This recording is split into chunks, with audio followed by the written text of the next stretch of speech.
The first thing I would do is actually go through the different photographs I've taken and make sure I look at all of them on my Xiaomi phone. I'm gonna be selecting the images by clicking the favorites and identifying which ones really work for me. This is a pretty broad stroke, so I'll go through and probably select a couple hundred. Once I've honed down to my favorites, I'm gonna start editing a little bit. So that means changing the contrast, changing the color a bit, desaturating, just to make them look like my photographs normally look when I use my Leica.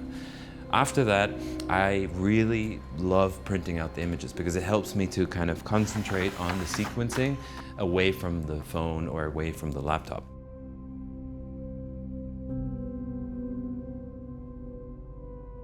So now I'm gonna actually look at the photographs and put them into different piles. The way I usually do it is similar to part 2, where we photograph them as portraits, landscape, still life, action, and intimacy. We're gonna do the same thing now. So I'm gonna separate them in those categories just to get a sense of what do I have. I have the portrait here, the landscapes here, the action sequence here. I'm gonna put this into the still life or quiet image, detail image, sort of at the end of the day, an action sequence with the dog, a still life image, an intimate image, finally, we have that. I would put this into the intimate image as well, the two of them together. Here we have another one of them playing and hanging out. So we have Vanna and Sammy hanging out, and a detailed photograph. So what I normally do now is separate the images I don't like anymore, or that don't feel they give another aspect to the story, away. Both of these portraits here are nice, they look nice, the light's nice, but they don't give me as much information as the portrait here. Here I really feel like it feels natural. He was just walking out of the barn, that's why it feels natural, versus these that are the setup pictures and setup portraits. So I'm gonna remove these because I don't think these work so well. Next we have the landscape. These are quite similar, so I think for now I'm gonna probably highlight this one just because I like that Vanna is in here. I'm also gonna highlight this one because this is Vanna's farm. So I'm gonna put these quite high up because I feel like these give a bit of a closer story to this image. Next we'll have the detail or the still life pictures. I really love this image. It's probably one of my favorite images with the lantern hanging here and this in the carriage in the evening light, but it doesn't give me so much information. I'm gonna remove this. This image, of course, of Vanna's father on a horse is really related to this image as well of Vanna and his love for his horses, which is pretty much the story we're going after. So this one I'm definitely keeping in as one of the crucial images. Here we have a shop that's in that village that he sometimes drives through. Doesn't give me so much information, so I'm gonna remove this. We have Vanna's hands with the leather of the horse reins. I think this is quite beautiful. This is kind of competing with this because it's relating both the horses and Vanna. I love this image of these two horses together. The light's perfect, but I think if we are gonna focus on still life or detailed pictures, I'm gonna go with the ones that have more context to do with Vanna, less to do with the horses. Now it gets a bit tricky with the action sequences. I think there's a lot of photographs here that work. There's this one that really feels like the end of the day, but I don't really need it. I need something that has a lot more energy or shows him with the horses maybe doing something. This one really is one of those images that feel like it's quite active. There's a dog, there's Vanna with the horses. So I'm gonna keep this one in here. This is Vanna inside the barn, but again, I feel like I like to see more horses, so we don't need to have a repetition. Remember, try and keep the images as tight as possible and don't have repetition in them. So each image feels fresh and gives another perspective to the story. Here the dog, I love this image with the dog waiting for Vanna. It's at nighttime, it doesn't give me so much information, so I'm gonna remove this. I love this image, but I'm not sure where to place it. It kind of feels like a portrait image. Now we have two 2 action sequences. This is fantastic. So we've narrowed down it to 2 pictures with Werner and his horses. So we have these 2 images of Werner and Sammy hanging out. I would probably go with the one where they're playing together. This one seems quite dramatic with Werner standing and Sammy sort of looking down. It looks like they're having a dispute or some sort. I think I'm going to remove this one because I do think this kind of camaraderie that the 2 of them have together playing is beautiful, with all the different references of horses in the background. We have here images with Werner with another friend, but it's quite hard to identify what they're doing, so I'm going to remove this. We have probably been my favorite picture, but is Werner sleeping and taking a nap. I like having this super private moment. I'm not sure where it fits into this story, so kill your darlings. I will remove this one as well. So this leaves me with sort of 2 pictures of Werner. So now we have narrowed down to 2 per category.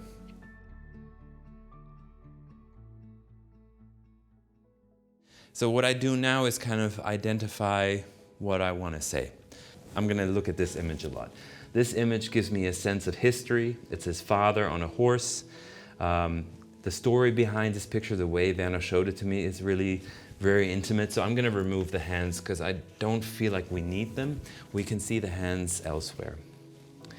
Secondly, if we go here, we have these 2 landscape pictures. I feel an emotional tie to this one because it was the last picture I took, and I really like it because it has this mood that I like of this place, because I live in a city, and when I'm in the countryside everything goes dark except this little water fountain. But that's not enough to carry the story, so I'm going to remove this as well. I love this picture of Werner standing, like observing his grounds. I think this is really great because you can see this massive landscape behind, and you get to see Werner as well. So this is quite a strong image. If we go to the action sequence, I'm probably gonna have to go with the image of him with his horses coming out of the forest.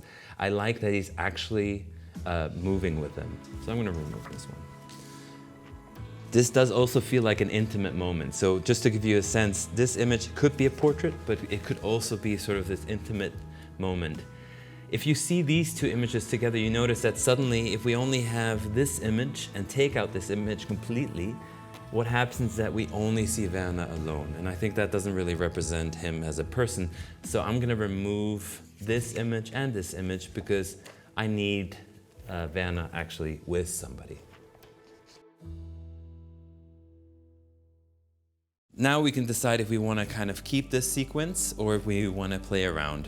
I think usually if you're going to start with a character story, it helps to see the character in the first image. It allows you to meet the person, and you know from here on out that it's going to be about his life. I tend to like to have the landscape picture as the second image because from the character I then see where this person lives. Then we have the detail image, and that usually sits around here, but it could also be replaced with this one. I'm going to end, of course, with sort of the end of the day image. So this is standing as well. So right now the beginning and ending is quite clear. I'm just going to move these around and see what happens. Just try it out to see if you feel like you're moving into some sort of direction. Yeah, I feel pretty good about this. I think it helps that we have Werner in the beginning, and then we see him with his horses, so it's quite clear that he is actually using horses for his daily work. It then relates to his family and his father in the 1930s, already doing the same thing he's doing now. We then see Werner sort of at the end of the day. This is as the sun is just about to go down. We can see the landscape and Werner sort of observing his grounds sort of at the end of the day. And then we have him playing with his friend Sammy, and most likely going to sleep right after this. I'm happy with this. I think this is a great way to kind of look at the images and to get to know him.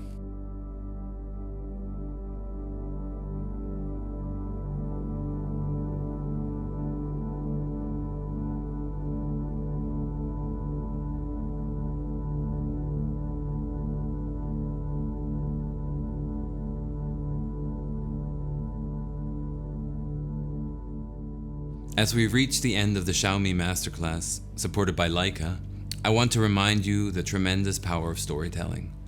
Stories can be discovered in both ordinary and extraordinary moments of life, and they can be captured using any camera, including the one in your pocket. Werner and his story serve as a perfect example in both respects. I really hope that these recommendations assist you in diving deeper into documentary photography. The tips I've shared throughout this class will establish a solid foundation for crafting meaningful narratives, and these are structures I use every day.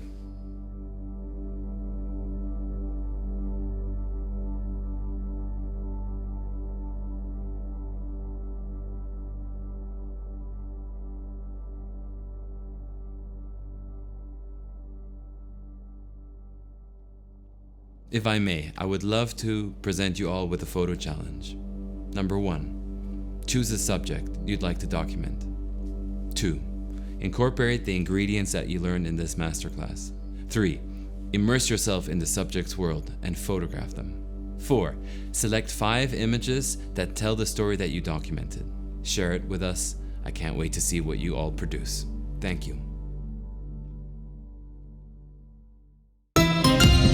Xiaomi.